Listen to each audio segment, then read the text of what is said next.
Cognitive psychology. Cognitive psychology is the study of how people perceive, learn, remember, and think about information. A cognitive psychologist might study how people perceive various shapes, why they remember some facts but forget others, or how they learn language.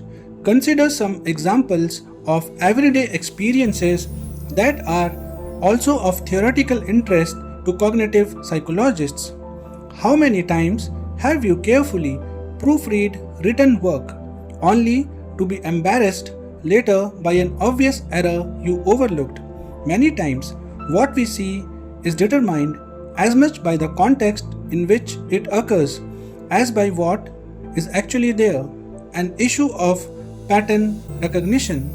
Have you noticed the difficulty of simultaneously taking notes in class and understanding a lecture? Explanations of this kind of difficulties are found in the discussion of attention. When you dial the telephone directory assistance for a telephone number and do not have a pen to note it down, why do you have to repeat the number until you have dialed it, and why you have to make your call again to enquire the number if someone talks to you before you dial the number?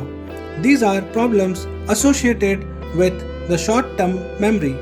Do you remember the experience of working on a problem or a puzzle that you were unable to solve, but after taking a break from the problem, you subsequently obtained a solution? This phenomena, known as incubation effect, along with other commonly experienced events, is an aspect of problem solving. Why do objects look farther away on foggy days than they really are?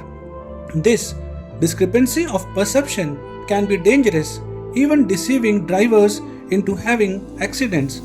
These are just a few of the many examples of everyday experiences which are discussed and explored by the experiments and theories of cognitive psychology.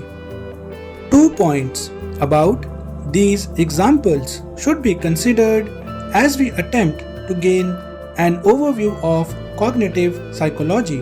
Number 1. All represent instances of difficulty or failure of mental processes. We rarely think of them unless they fail to work.